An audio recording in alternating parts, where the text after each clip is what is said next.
Ensuite, du coup, maintenant, on va passer au rook, donc c'est-à-dire à la tour. Donc, pareil, je vais avoir à nouveau une méthode available moves, le même nom, qui prend en paramètre pièce. Ce que je vais faire, c'est que je vais, du coup, créer pareil un dictionnaire exactement pareil, où je vais avoir les coûts disponibles et les pièces à capturer. Les deux sont toujours des pièces, c'est toujours des positions disponibles, des cases disponibles, mais comme je dis, j'ai préféré un peu séparer. Voilà. Donc ensuite, ce qu'on va faire, c'est que on va définir deux variables, rows et columns, et donc du coup, ce sera en fait les valeurs de nos lignes, enfin le nombre de lignes et le nombre de colonnes, il y en a 8 pour les deux. Et ce qu'on va faire, c'est que on a une tour, ok, à un endroit donné, tous ces coups possibles, enfin non, tous ces mouvements possibles, c'est soit vers la gauche, soit vers la droite, soit vers le haut, soit vers le bas. Donc du coup, ce qu'on va faire, c'est que on va regarder de ça. Donc par exemple, ce qu'on va faire, c'est que on va regarder à droite. Donc à droite, ça veut dire que on va regarder on va prendre sa position, donc en X, et on va regarder de la position X à lui, plus 1, jusqu'à la fin, donc jusqu'à calls, moins 1, donc du coup jusqu'à la dernière colonne, la colonne qui est du coup en position 7/8e. Et du coup, on va voir à chaque fois s'il y a une pièce ou pas. Si c'est une pièce ennemie, donc c'est-à-dire que la couleur en fait dans IT est différente de la couleur de la pièce, de la couleur dans l'ID de la pièce de l'autre pièce, bah, du coup ça devient une pièce à capturer. Et ensuite du coup on arrête ici, ça veut dire qu'on n'a pas d'autres coups disponibles. Dès qu'on rencontre une pièce, en fait, on ne peut la tour ne peut pas aller après, en fait, c'est sa limite. Et donc du coup, c'est ce qu'on va faire ici, en fait, on va parcourir du coup toutes on va regarder en fait toutes les coordonnées en X en fait de self.grade X plus 1 jusqu'à calls, donc calls moins 1 vu que c'est un range, donc du coup jusqu'à la 8e colonne comme ceci. Et à chaque fois on va regarder du coup si on trouve une pièce ou pas. Si on en trouve une, bah, évidemment après du coup ça veut dire que faut s'arrêter là, parce que ce soit un ennemi ou pas, on s'arrête là, parce que c'est comme ceci. Et ensuite, si du coup cette pièce est une pièce ennemie, bah du coup on va l'ajouter dans les pièces qu'on peut capturer. Ensuite du coup, si on a trouvé du coup une pièce, bah alors du coup on break. Et si on n'a pas trouvé de pièce, bah on peut ajouter du coup cette valeur. Voilà. Et le raisonnement est quasi le même en fait pour les autres. C'est vraiment la même chose à chaque fois. Et sauf que là du coup, ce sera du coup en Y. Donc en fait du coup vers le haut. Et donc là, ce sera du coup en for y in range in self.grid y. Alors oui, j'ai eu besoin de convertir en int, tout simplement parce que grid x et grid y, du coup, c'est des... Vous avez vu, c'était des properties.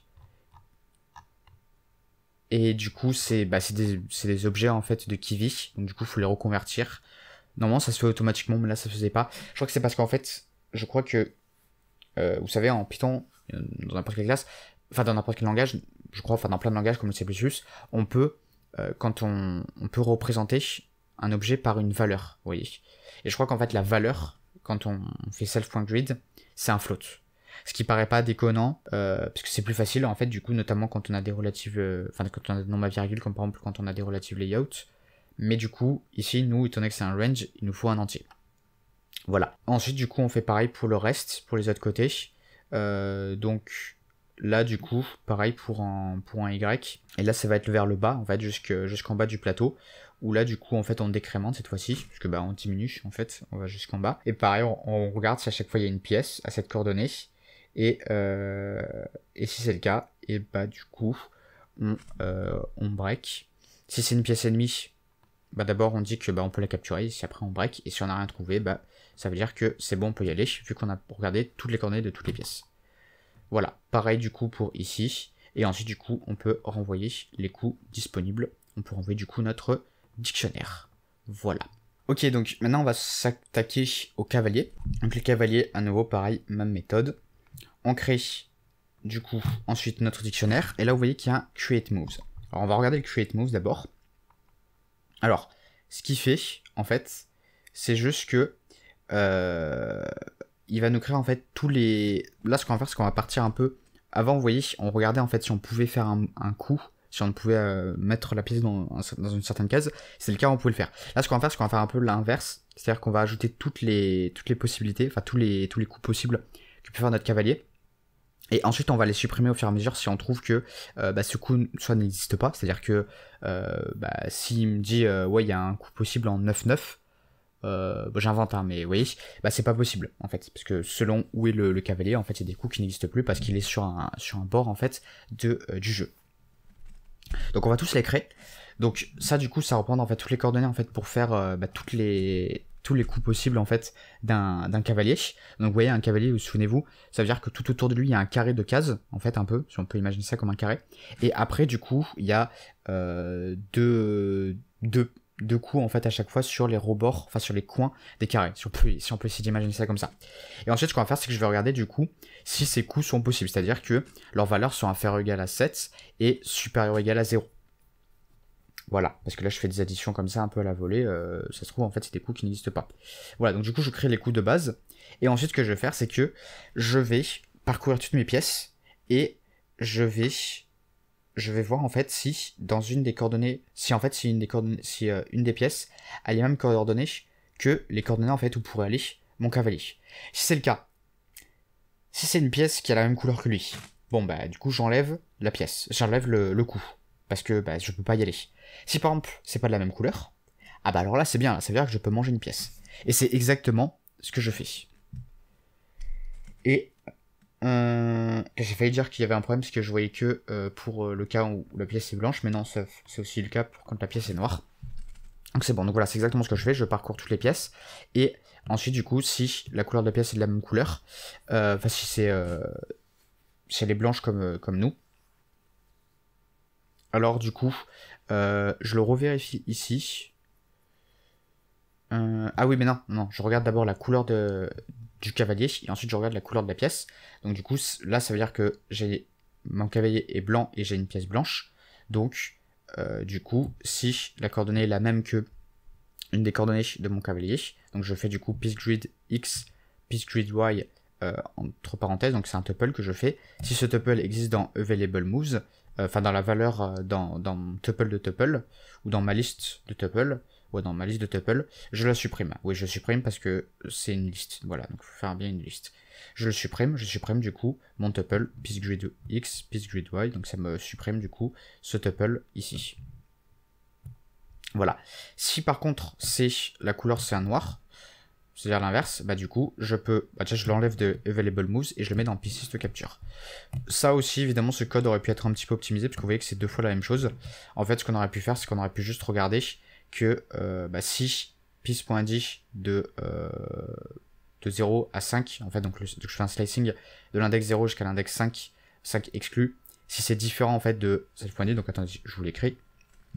Si self.id 5 différent de piece.id 5, vous voyez, et du coup je faisais en fait juste ce code ici, ok, et si c'était égal, je faisais juste ce code ici, et j'aurais pas eu à distinguer le cas blanc et noir en fait.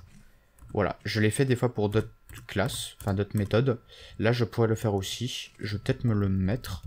Voilà, donc après bon, il y a toujours des trucs à améliorer, mais c'est aussi pour vous donner un peu une base, pour vous montrer un truc. Moi je vais le mettre, je vais mettre self.id 5 égale or différent de piece.id 5, voilà.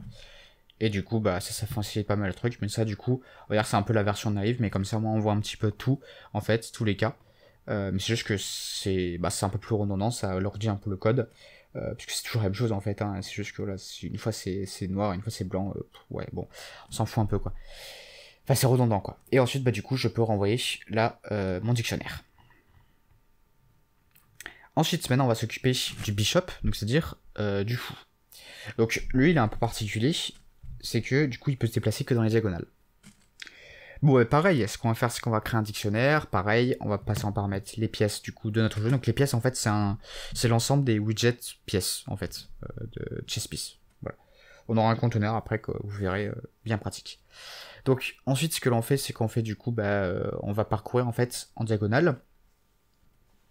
Donc le premier truc qu'on va faire, c'est qu'on va faire par exemple un for i in range 1 rows, donc c'est-à-dire de 1 à 7. Je suis en train de me demander pourquoi j'ai fait de 1 à 7. Ah oui, je sais, c'est parce que je me suis dit en fait qu'il aurait fallu mettre 0, mais en fait non, c'est parce qu'en gros, ces i, en fait je vais les ajouter à mes coordonnées x et ou y. Voilà, c'est pour ça. Et je vais les soustraire après pour x et ou y. Donc, du coup, ce qu'on va faire, c'est que déjà je vérifie que je sois pas dans une valeur qui est trop grande, en fait, qui dépasse du coup 7 ou 8. Donc, du coup, si c'est supérieur ou égal à rows ou supérieur ou égal à calls, du coup, j'arrête. Ensuite, ce que je fais, c'est que du coup, pareil, si je trouve une pièce, en fait, dans ma diagonale, du coup, ça veut dire que je peux pas aller plus loin. Donc, du coup, je m'arrêterai là. Si c'est une pièce que je peux capture, donc c'est-à-dire qu'il n'est pas de la même couleur, je l'ajoute donc du coup à piece to capture, sinon, je m'arrête là. Et si j'ai rien trouvé, du coup, je rajoute cette case en fait qui est disponible pour moi. Voilà, pareil pour ici, à part que ici du coup, ce sera du coup en X qui va décrémenter et Y qui va augmenter, donc du coup ce sera pour la diagonale en fait qui va vers le haut gauche. Voilà, donc pareil, après même principe ici, pareil aussi à nouveau, à part que là c'est pour du coup la diagonale qui va vers le bas gauche, parce que je décrémente x, enfin je fais une décrément, je regarde les valeurs oui qui sont sur la diagonale gauche, parce que je diminue les valeurs en x et en y, et après pareil pour ici, où là du coup j'augmente les valeurs en x, et je diminue les valeurs en y, donc du coup je vais regarder la diagonale vers le bas droit. Voilà, et après je retourne bien évidemment mon dictionnaire.